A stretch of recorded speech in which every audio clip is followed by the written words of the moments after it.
Hello guys, আজকে 14 ফেব্রুয়ারি। Calendar বলছে আজকে ভালোবাসার দিন, কিন্তু আমার সিঙ্গেল ডে বলছে আজকে শনিবার, আজকে কাজে যাওয়ার দিন। চলো কাজে যাওয়া যাক। আসলে তোমরা যে কাজটা ভাবছো সেই কাজটা না, আমরা এখন চলে এসেছি সুমন কফি হাউস ভিডিও বানানোর জন্য। না বল খাস নেবেস একদম ভাই। এবার বল, সুমন কফি হাউসে এসে তোর কেমন লাগছে? এখনো তো প্রবেশ করেনি ভিতরে। আমার তো খুবই মজা হচ্ছে যে 3 থেকে 4 বছর পর এলাম। যা যাক ভিতরে দেখি কি সিনারি দেখতে পাই আমরা। চ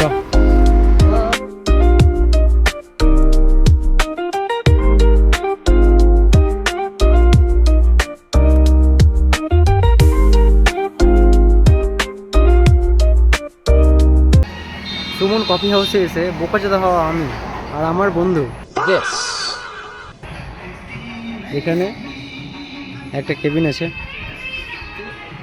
যেখানে মানুষ সব খাওয়া দাওয়া করে। সামনে আরেকটা কেবিন, এদিকেও বসে খাওয়া দাওয়া করে সবাই। বাস এতটুকুই, আর কিছুই নাই।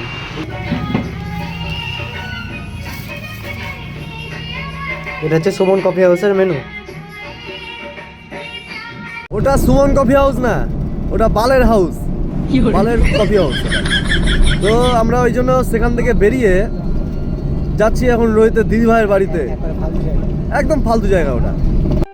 এখন আমরা নেমে গেছি দৌলতপুরে, আর এই পুকুরটা পার হয়ে আছে আমার দিদির বাড়ি। এই যে দেখো, আমার দিদি হাত দেখাচ্ছে। কেমন লাগছে দিদির বাড়িতে এসে? খুবই ভালো লাগছে, খুবই ঠান্ডা একটা অনুভব হচ্ছে। আহা হা হা। নিশ্চয়ই, যে আমি বলতে যাচ্ছিলাম এখনই যে দিদি বাইরে দাঁড়িয়ে হবে, আর ঠিকই চলে আসছিল। ভিডিওতে আসতে চাইছে না, সেই জন্য লজ্জা পাচ্ছে। সুমন কফি হাউসে তো কফি খেতে পেলাম না, তাই আমার দিদি বাড়িতে এখন কফি খাচ্ছি। হ্যালো গাইস, এটা হচ্ছে আমার দিদির শাশুড়ি মা। এখন আমি মায়ের সাথে একটা প্র্যাঙ্ক ভিডিও বানাবো যে আমি বিয়ে করে নিয়েছি পালিয়ে। দেখি মায়ের কী রিয়াকশন হয়।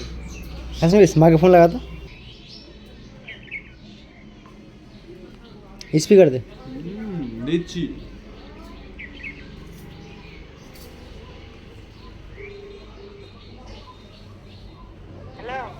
হ্যালো, বলছি একটা কথা বলবো। বলছি আমি না বিয়ে করে নিয়েছি পালিয়ে। ওগুলা না নাটকগিরি করিস না, আমাকে শোনাস না নাটক করে। তাড়াতাড়ি বাড়িতে আয়, ভালো মানুষের বাচ্চা থাকলে বাড়িতে আয়, তাড়াতাড়ি আয়। আরে শোনা, তো এখন কি করব, কোথায় যাব? কি করবো তুই? আমি ওগুলো শুনবো না, তাড়াতাড়ি বাড়ি আয়। আমি তাহলে চললাম দিদির বাড়ি, ওখানে থাকবো। দিদির বাড়ি ধরিয়ে দিব, দিদিও লাখ মেরে ভাগাবে। ঠিক আছে, আমার বউয়ের সাথে কথা বলবা? বেশি বার বেড়ে গেছি। কি আমি আমার বউয়ের সাথে কথা বলবা? বলবো না কার সাথে কথা আমি। এই দিলাম, ধরো ধরো, বলো। হ্যালো।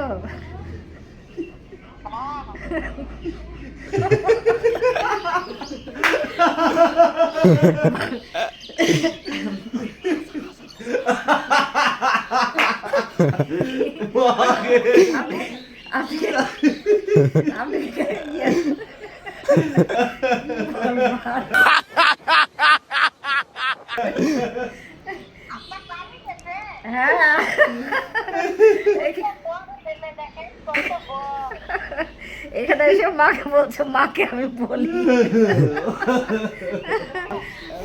মাকে সেই ভাই পালিয়ে দিয়েছি, সেই গাল। আর পালিয়ে বিয়ে করবো না, মায়ের রূপ আজকে আমি দেখে নিলাম। মায়ের সাথে মজা করার পর এখন আমরা যাচ্ছি দিঘির দিকে।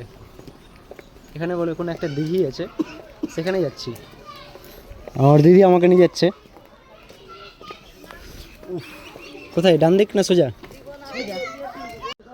হ্যালো গাইস, আমাকে আমার দিদি বলে চ দিঘি থেকে ঘুরে আসি। আমি ভাবছি যে দিঘি বলতে, সবাই দিঘি বলে, আমি ভাবছি দিঘি বলতে অনেক বড় পুকুর হবে বা কিন্তু আমায় কোথায় নিয়ে এসছে দেখো। এই যে এই দিঘিতে নিয়ে এসছে। এটা মনে হচ্ছে কোনো ওই যে কি মানে শ্মশান ঘাট মনে হচ্ছে এই দিকটা, আর এদিকে না মনে হচ্ছে- দিঘিটা আছে ওইদিকে আরো। আরো ওইদিকে না এটাই দিঘি আছে সবাই। এটা দিঘি হলো। ওইদিকে আরো আছে। আমি ভেবেছিলাম এটা কত সুন্দর দিঘি হবে, ভিডিও বানাবো, দেখছি এবার বুঝতে পারছি এটা দিঘিটা দিঘি। মনে হয় এদিকে অনেকটা গেছে, এবার এদিকে এটা দিঘি না পুকুর? চাষের জমি হয়ে বসে আছে। চাষের জমি। এবার আমার তো যা সিন মনে হচ্ছে ভাই, সত্যি কথা বলতে গেলে এই সিনটা সিন সিনারিটা দেখে মনে হচ্ছে সকালবেলা কেউ এখানে হাঁটতে এসে যায়। এই যে আমাদের গোমাতা। জয় গোমা। আয়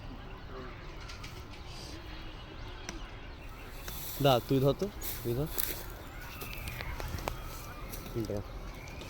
যাতে যা, ভিডিও ভালো এসেছে তো? জয় গোমা। খাসে তোকে দেখে ভয় পাচ্ছে।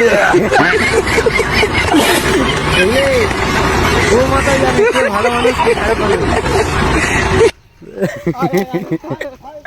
না না ওই খা। হ্যালো গাইস, দেখা হচ্ছে পরে ভিডিওতে, এখনকার মতো বাই বাই। ভিডিও ভালো লাগলে like, comment, share and subscribe অবশ্যই করবেন।